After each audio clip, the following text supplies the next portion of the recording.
महायुतीकडून समन्वय समितीमध्ये मोठे बदल करण्यात आले। सरकारमधील समन्वयासाठी आता मंत्र्यांची समिती स्थापन करण्यात आली आहे।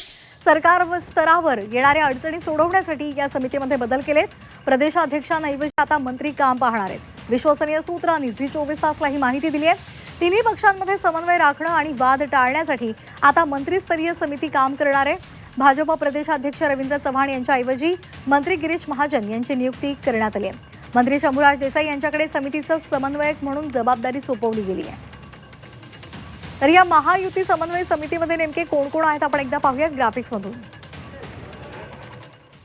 तर चंद्रशेखर बावनकुळे, गिरीश महाजन हे भाजपचे आहेत, ज्यांचा समन्वय समितीमध्ये समावेश आहे। तर उदय सामंत आणि दादा भुसे हे शिवसेनेचे आहेत। तर राष्ट्रवादीच्या छगन भुजबळ आणि हसन मुश्रीफ यांचा महायुती समन्वय समितीमध्ये समावेश आहे।